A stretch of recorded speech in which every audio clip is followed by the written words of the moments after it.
বাড়তি শুল্ক হার কার্যকরের ২৪ ঘন্টা আগে আবারও পরিস্থিতি উত্তপ্ত করতে শুরু করেছেন স্বয়ং ডোনাল্ড ট্রাম্প। বন্ধুরাষ্ট্র ভারতের উপর ২৫% শুল্কের হুমকি দিয়েছেন তিনি। হুমকি এসেছে ক্রেমলিনের উপরও। আর চীনের সাথে শেষ মুহূর্তে আলোচনার টেবিলে সমাধান না হয় আরও ৩ মাসের সময় বাড়ানো হয়েছে। RICL TMX, যুগের পর যুগ স্থাপনা থাকে মজবুত। আর মাত্র একদিন পর শুরু হবে বিশ্বজুড়ে মার্কিন শুল্ক ঝড়। প্রায় সব দেশই চালিয়ে যাচ্ছে শেষ মুহূর্তের আলোচনা।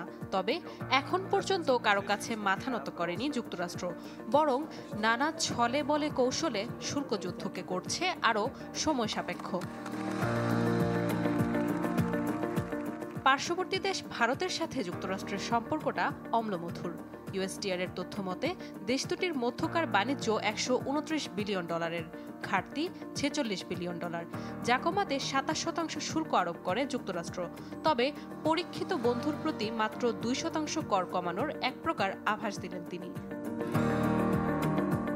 ভারতের বন্ধু রাশিয়া যুক্তরাষ্ট্রের জাতশত্রু। বন্ধুকে এভাবে ডোবাতে যখন ট্রাম্প দুবার ভাবেননি, তখন শত্রুকে তো ছেড়ে কথা বলাই যায় না। নানা নিষেধাজ্ঞার কারণে দেশ দুটির মধ্যকার বাণিজ্য $3.5 বিলিয়ন, ঘাটতি রয়েছে $2.5 বিলিয়ন। তবে ইউক্রেনের যুদ্ধ থামাতে আর বিরল খনিজের দখলের লড়াইয়ে মস্কোকে দমাতে 50 দিনের সময়সীমা কমিয়ে আনলেন 10 দিনে। জানালেন যুদ্ধ বন্ধ না করলে নিষেধাজ্ঞার পাশাপাশি শতভাগ শুল্কের চাপে পিষ্ট হবে রাশিয়া। রাশিয়ার বন্ধু আর ভারতের শত্রু চীনের সাথে সম্পর্কটা সাপে নেউলে। ভূরাজনৈতিক দখলের হিসেবটা এখনও সবচেয়ে বেশি। USTR এর তথ্য মতে দেশ দুটির বাণিজ্য $583 বিলিয়ন, যেখানে ঘাটতি $295 বিলিয়ন। 34% শুল্ক আরোপের বিষয়ে সুইডেনে 2 দিনের বৈঠকের পর সমাধানে না আসায় পুরো প্রক্রিয়া 2 মাস পেছানো হয়েছে।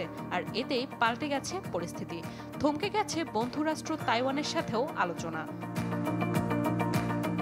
এমন পরিস্থিতিতে বছর শেষে চীনা প্রেসিডেন্ট শি জিনপিং এর সাথে দ্বিপাক্ষিক বৈঠকের ঘোষণাও দেন তিনি। তবে শুল্ক ইস্যু যে বছর জুড়ে সবাইকে চাপের মুখে রাখবে তাতে কোনো সন্দেহ নেই। নাদিয়া ইসলাম তুলি, চ্যানেল 24।